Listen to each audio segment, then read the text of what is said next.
Hello, everybody. Welcome in. So, we are going to go over the week 3 challenge, and we are recording for YouTube. So, if you're here, hello. Hi, on second thought. Hello, Hibiscus House. If you're here, great. If not, that's totally cool too, because it's going to be on that private YouTube just for you all to watch. Hello, Forgotten Memories. So, let's go ahead. I'm going to keep this really short and sweet because I know you guys probably have dinner and whatever else to get to tonight. And I think we're in the groove now. We know how this is going. Hello, Miss Jen. We know how this is going, so it should be pretty quick.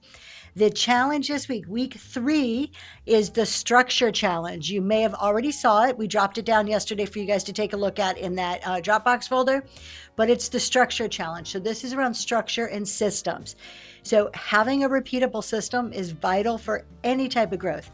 Maybe you're like, look, I'm not going to take over whatnot, but I want to grow a little bit. You need systems in any way, shape, or form. That doesn't mean that your whole operation has to run like a manufacturing plant where everything's right on point.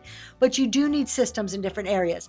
They save you time, and systems are repeatable. If you have a system, it's repeatable. If something's repeatable, you can hire help to do that. So for any type of growth, and also just to make most efficient use of your time, when we're doing the same thing over and over, it becomes efficient. We become really good at it.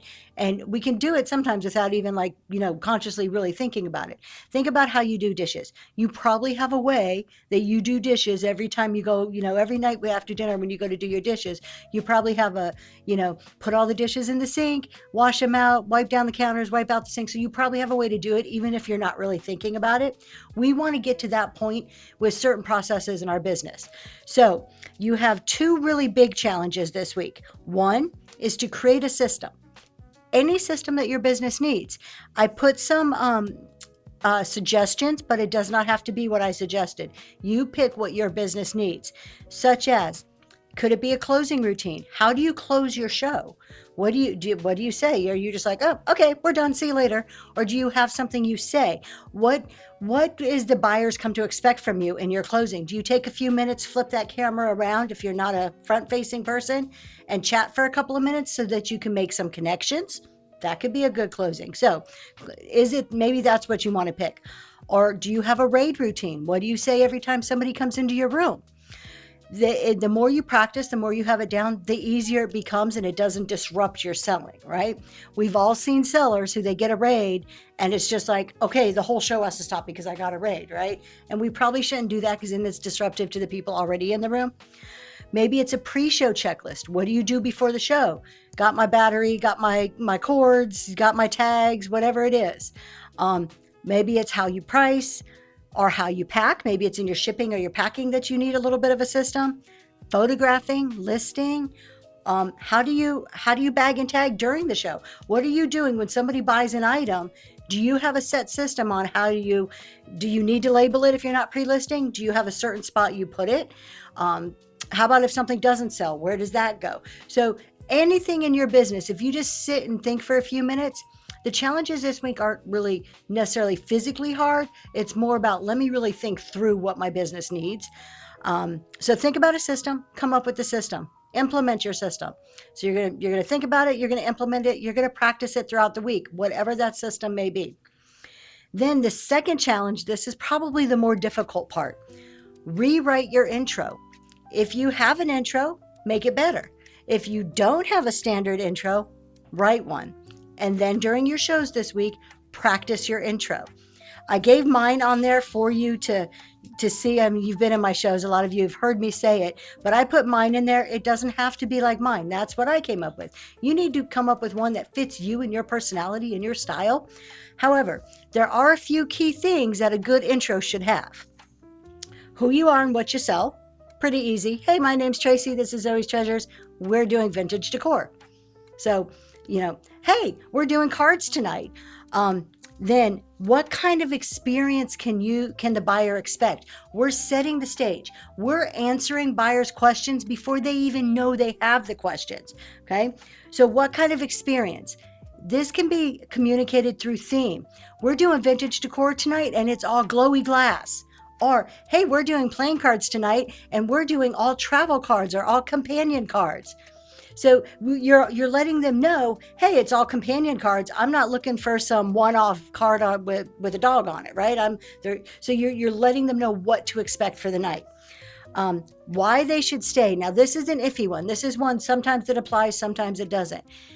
There are times when we have shows that we have a really cool banger item. This is a good teaser. So you could do your entry, your opening routine, and then you go, and guess what's coming tonight, y'all? I've got this hen on the nest. Don't go anywhere. We're going to get to it later on in the show. So you're just giving them a little tease to be like, hey, stick around, right? The other two important things that are vital to have in an opening, what your pricing structure is and what your shipping structure. This isn't a big, long explanation. This is a simple, we're running everything at $1 tonight, $4.50 shipping. So that's mine. So if you have a set price, it's really easy. Hey, everything runs for $5 and shipping is max $9.21. If you're not doing, because I did notice I was watching in the shows and I was snooping in the bins last night, some of you don't do one price and that's okay. So it's not going to be as easy as, hey, everything's $5. So it may look something like this. Everything is priced to sell tonight and we're doing max shipping. Or we offer great, what did I put? I wrote notes. We offer great high value items at a fair price. So you want to think about, if you're not doing a set price, how do you still communicate price? Like you're still communicating, okay, it's not a set price, but we offer you great items, or high value items at a great price. So particularly I was thinking about the Raid Done. We offer great items at a really good price. So now you're setting the stage. Now they know what you're selling, what kind of vibe they're getting, what kind of pricing they can expect, and how much they're going to pay in shipping, right? Takes away a lot of guesswork. So your job is to get a system and an intro. And you're going to practice both of those things, the system and the intro. So step 3 was use your system and practice your intro. And then step 4, I wrote create a post-show review routine, but it's more about do something after your show. Have some type of reflection, whatever suits your personality. But you have to have some type of reflection, whether it's, I just take 2 or 3 minutes and I think, what did I do well? What can I improve? So what did I do well? Thank you. Thank you, my love. What did I do well? What can I improve? What do I want to change? Or maybe it's a more, hey, I want to jot down some notes for next time. Maybe it's a husband and wife. We do this all the time. Me and Noel, after every show, it's like he'll tell me, hey, I need you to make more eye contact with the camera. Or I'll say, hey, I didn't really like when this was happening with the cameras, or how can we fix this? So, and of course, we'll pick out the good things too. Don't forget to give yourself praise. Recognize your achievements and your good stuff. But some type of post-show process that you go through, even if it's a 30-second, 1-minute process, just a little bit of reflection. It's getting in that, eye contact's hard. It's getting in that habit of analyzing your shows. That eventually, it doesn't have to be this week, but eventually that should lead to actually watching and reviewing shows. But let's start simple. Let's just start thinking about our shows and just come up with, okay, what can I improve? What did I do good?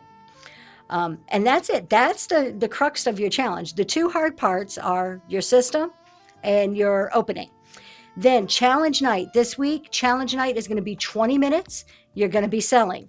So you're going to talk about your challenge. You're going to talk about whatever system you put in place. So if you want to take 2 or 3 minutes, or if you want to sell and talk, whatever you're most comfortable with, and you have to practice your opening.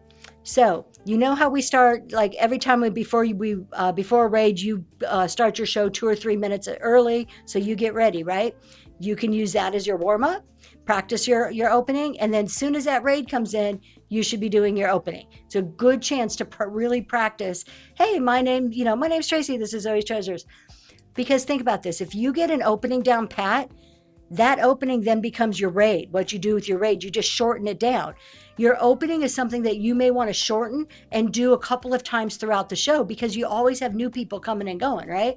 It doesn't matter if somebody sits there in your whole show and they hear you say the same thing 4 or 5 times. They don't care. But they're going to want, it's a good way that every now and then when you notice it and say, join, you want to say, hey, welcome in. I see a bunch of people joining. Welcome to Zoe's Treasures. We're doing dollar starts on Glowy Glass tonight, and shipping is $4.50. So the more you practice it, the more natural it just rolls off your tongue. All right. And you look more in control and more confident and more professional when you're doing it. So, practice that. Then, so for challenge night, 20 minutes, you're going to do your opening. You're going to talk about your system, whatever system you put in place, why you put it in place, and you're going to sell for 20 minutes. Do what you just did last night. Sell some stuff. All of you seem to make some sales. Things were going great last night. Is 20 minutes enough to make a ton of money? No, but you're practicing skills and, getting some money in return for it, right? Then the big part about challenge night, I wrote in here. You want to do your opening, and you want to transition smoothly.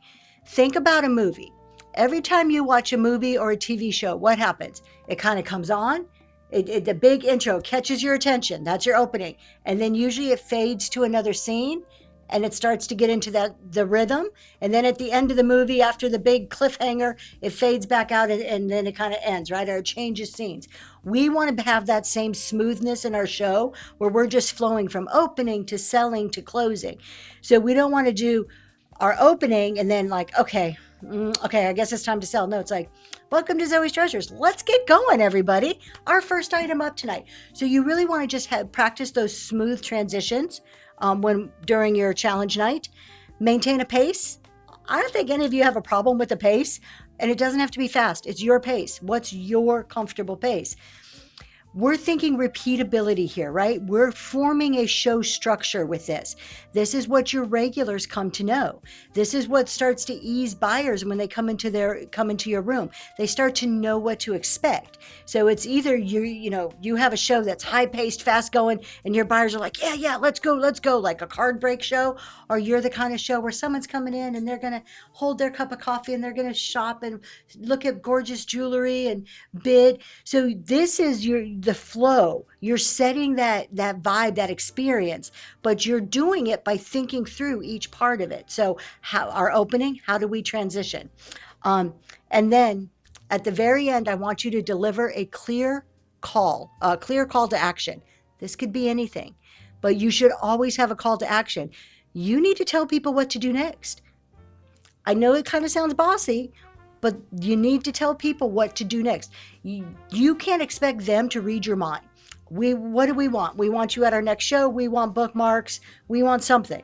They don't know that unless you tell them. So always do a close to action in your closing in some way.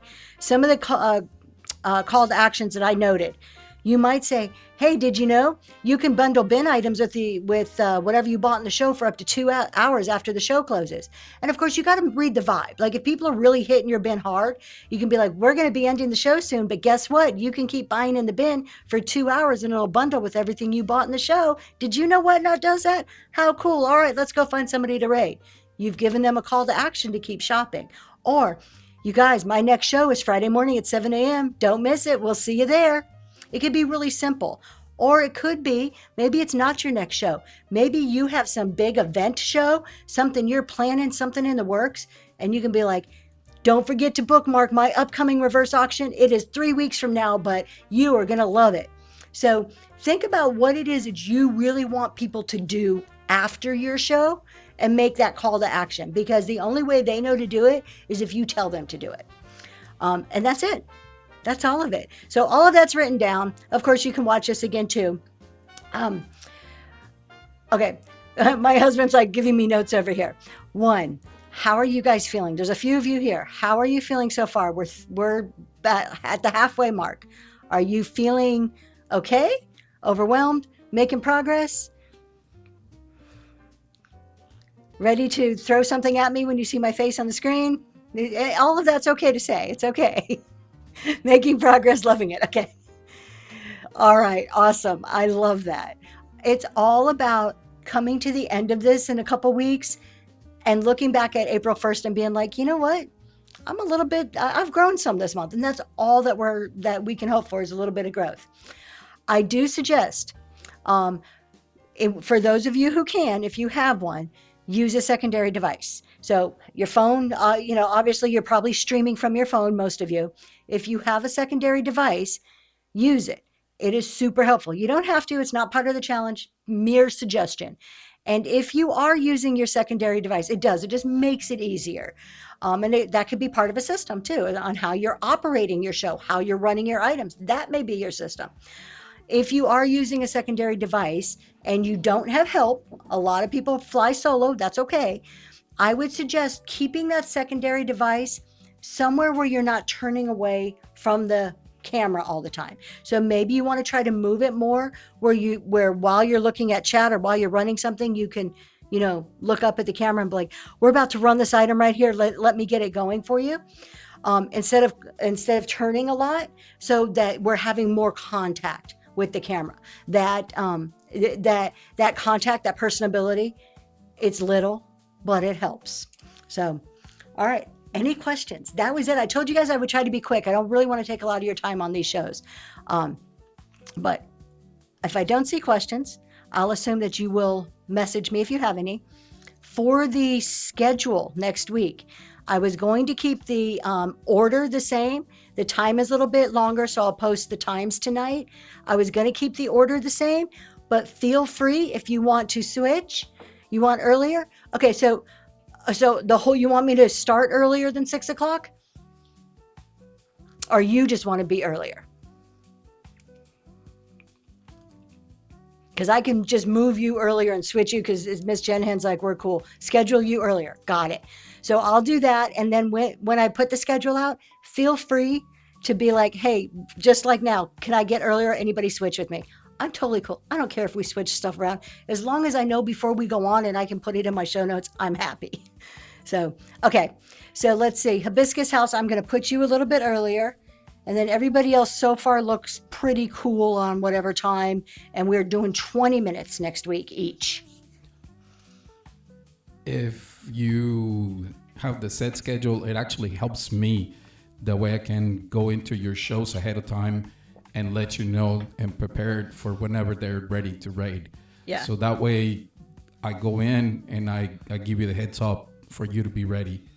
So yeah, as long as I know before then, I don't care how much you guys switch around, but I'll put something out tonight and then feel free to switch around. And you can expect that too. So on the nights we're raiding, I'm on, like I pretty much don't move from the spot, and I'm watching whoever is doing the show, taking notes. And then Noelle's jumping ahead to the different shows and helping mod. So, all right, you guys are doing amazing. I am so proud. I did take some notes last night of some constructive feedback, so I will message privately. Nothing bad. I'm not going to tear you guys to pieces. I think you are all doing amazing, and I'm very thankful that you're participating in this. But I will send some constructive feedback. So that'll be coming, but that'll be coming to your private DMs on whatnot. I will not put anything like that in a group chat. And with that, we're going to go. Message me throughout the week. And I have been staying on private mode. So some of you are not seeing me come in there, but I am visiting your shows. I don't want to make you nervous. I don't want you to feel like, one, if I come in, that you have to say something, or to make you nervous. So I've been on incognito mode, but I am jumping in your shows and I'm watching and I'm hanging out. And I think you guys are doing amazing.